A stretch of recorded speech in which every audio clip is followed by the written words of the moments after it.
د اذان نیوز قدرمن لیدونکو السلام علیکم. په دې هیله چې روغ او جوړ به اوسئ. د ګوانتانامو افغان بندي اسدالله هارون چې تر 15 کلونو وروسته راخوشي شو، نن شنبه کابل ته رسېدلی. 40 کلن اسدالله هارون چې په هارون افغاني مشهور دی، له 2000 کلونو راهیسې په ګوانتانامو کې بندي و. د نوموړي د خوشي کولو لپاره له ډېر راهیسې په ټولنیزو رسنیو کې کمپاین چلیده، خو تېره ورځ د اسلامي امارت په هڅو د امریکا سره د یو مستقیم تعامل په نتیجه کې راخوش شوې ده. د نوموړي استقبال ته ګڼ شمېر افغانان راټول شوي چې پکې مهم چارواکي هم وو. همدارنګه د نوموړي استقبال ته د بهرنیو چارو وزیر ښاغلی امیر خان متقي هم حاضر شوی و. اقدم بدی وطن ګام په ګام د ښکلا ستوري د امن پرنجو بد کړم دواړې سترګې تورې د اسمان د شنو اوبو بدې په وچه خاوره خور کړم سپېرې دښتې بستا په سرو ګلونو کړم سمسورې سپېرې دښتې بستا په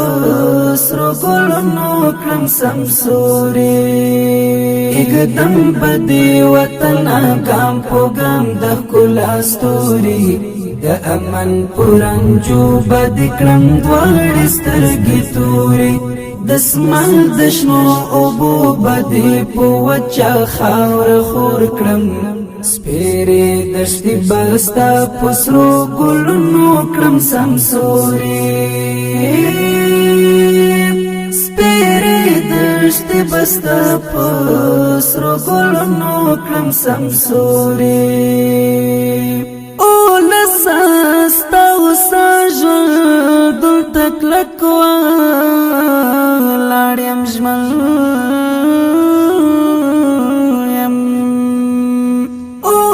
ساستا وسا ژوند دلته کلک ولاړ یم ژمن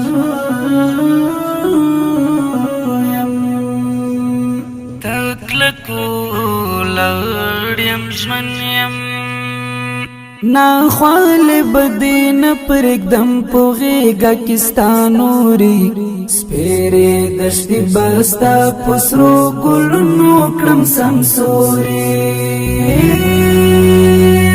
سپېرې دښتې بستا په سرو ګلونو کړم سمسورې اقدم بدی وطن ګام په ګام د ښکلا ستوري د امن پرنجو بد کړم دواړې سترګې تورې د اسمان د شنو اوبو بدې په وچه خاوره خور کړم سپېرې دښتې بستا په سرو ګلونو کړم سمسورې سپېرې دښتې بستا په سرو ګلونو کړم سمسورې زړه په شان بساتم ستا حرم پاک مبارکا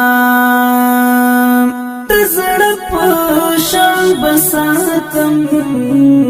ستا حرم پاک مبارکا